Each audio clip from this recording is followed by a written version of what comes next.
நடுத்தரமான குடும்பங்களுக்கு 4 லட்சம் முதல்ல 5 லட்சம் வரையில இந்த 5 வருஷத்துல நஷ்டம் ஏற்பட்டிருக்கிறது என்பதை தாய்மார்களும் எடுத்து சொல்லுகிறார்கள். அதற்கு பில் போட்டு நாங்கள் விளக்கமாக எடுத்து சொல்றோம். அது மக்கள் புரிந்து கொண்டு வேதனையோடு வரட்டும், தேர்தல் வரட்டும், ஓட்டு போடுற நாள் வரட்டும், இந்த பில்லை நாங்கள் பத்திரமா வச்சுக்கிறோம், உடனடியாக ஸ்டாலினை வீட்டுக்கு அனுப்புகிறோம், இனி எப்பவும் அவரை வர விட மாட்டோம், சட்டம் ஒழுங்கு பாதுகாப்பு சரியில்லை, இங்கிருந்து டிபார்ட்மெண்ட் ஸ்டோருக்கு போய் ஒரு பொருள் வாங்கிட்டு வரனா கூட தனியாக ஒரு பெண் போக முடியாது, பக்கத்து வீட்டிலேருந்து 3-4 பெண்களை கூட்டிகிட்டு தான் போக வேண்டிய நிலைமை இருக்குது, சட்டம் ஒழுங்கு இப்படித்தான் இருக்குது, குடி தண்ணீரும் சரியா, எடப்பாடியார் 1300 கோடி ரூபாய் செலவு செய்து குடிநீர் திட்டம் கொண்டு வந்தார், அதையும் முறையாக செயல்படுத்தாமல் தண்ணீரும் வாரத்துக்கு ஒரு நாள் தான் வருது, குப்பையை சரியா அள்ளுவதில்லை, குப்பை அள்ளாமல் நாற்றம் அடித்து ஸ்கூல் குழந்தைகளுக்கெல்லாம் தொற்று நோய் வருகிறது,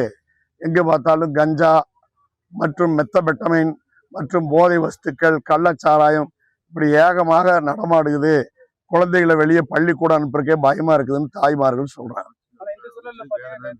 தமிழக முதல்வர் வந்துட்டு தேர்தல் வாக்குறுதிகள் பெரும்பாலான நாங்க நிறைவேற்றி இருக்கோம், அதுவும் இல்லாம அதுக்கு சொல்லாததுக்கு மேலேயும் செஞ்சுட்டு இருக்கோம் அப்படின்னு சொல்லி பேசியிருக்காரு. அப்புறம் ஏன் பதட்டப்படுறாரு, பதறாரு?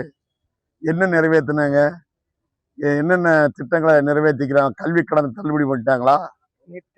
நீட் தேர்வு ரத்து பண்ணிட்டாங்களா? அதே போல அம்மா கொடுத்த தாலிக்கு தங்கம் தர்றாங்களா? சிலிண்டருக்கு 100 ரூபா மானியம் தரணாங்களே, கொடுத்தாங்களா? என்ன செய்தாங்க சொல்லுங்க? ஒன்றும் செய்யல. பெட்ரோல் டீசல் வரியை குறைக்கிறதா சொன்னாங்க. வேறு மாநிலங்களோட ஒப்பிடும்போது பெட்ரோல் டீசல் விலை இங்க கூடுதலா இருக்கு. ஸ்டாலின் குடும்பம் நலம் பெற்றது, நாட்டு மக்கள் நாசமாய் போனார். அந்த பதற்றத்தினாலதான் இந்த 2ஆம் கட்ட அறிக்கையை வந்து இபிஎஸ் நாங்க தேர்தல் கடமையை முறையாக செய்து கொண்டிருக்கிறோம். எங்கள் கூட்டணி நல்ல முறையில் அமைந்து ஒற்றுமையோடு நாங்கள் செயல்பட்டு கொண்டிருக்கிறோம். ஆட்சியில உட்கார வைத்த திமுகவை வீட்டுக்கு அனுப்புவதற்கு மக்கள் புலம்பிக் கொண்டிருக்கிறார்கள். எங்கள் கூட்டணி வலுவாக ஒற்றுமையாக செயல்முறையை தொடங்கிவிட்டது. திமுக கூட்டணி முதலில் காங்கிரஸ் பிச்சு கொண்டு போக போகிறது, ஒவ்வொன்றா பிச்சு கொண்டு போகும். பாஜக தலைமையில் சிலர் அப்படின்னு சொல்லி நடிகர் விஜய் பேசி, பாஜக தலைமையில் இல்ல, தமிழகத்தை பொறுத்தவரை அனைத்து இந்திய அண்ணா திமுக தலைமை, எடப்பாடியார் தலைவர், இது ஊரறிந்த உண்மை. விஜய்க்கு பாவம் ஒண்ணுமே தெரியாது. அவர் எங்க இருக்கிறாரு, எப்ப விழிக்கிறாரு, எப்ப தூங்குறாருங்கிறது யாருக்கும் தெரியாது. செய்தித்தாள் படிப்பதில்லை, டிவி பார்க்கறதில்ல, ஊடக நண்பர்களை நேரடியா தொடர்பு வைக்கிறது இல்லை. உங்க மாதிரி சகோதரர்கள்ட்ட பேசினா தானே விவரம் விளக்கம் தெரியும்.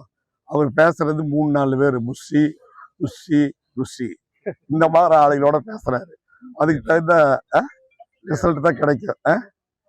நாங்க வீதியில தெருவுல விடிய பகல் இரவெல்லாம் சுத்துற பாருங்க. 8 மணிக்கே இன்னைக்கு காலையில இங்க ஆரம்பிச்சிட்டோம். சென்னையில இருந்து நேற்று சாயங்காலம் காலையில் 8 மணிக்கு வந்து எம்எல்ஏ, நான், பகுதி செயலாளர், மாவட்ட இளைஞரணி செயலாளர், வட்ட செயலாளர் எல்லாம் சேர்ந்து காலையில் 8 மணிக்கு எங்க வேலையை தொடங்கிட்டோம்.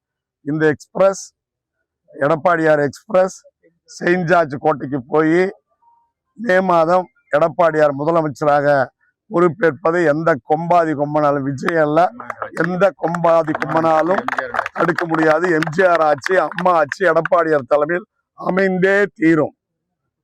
210 சீட்டு வெல்வோம், வெற்றி நிச்சயம்.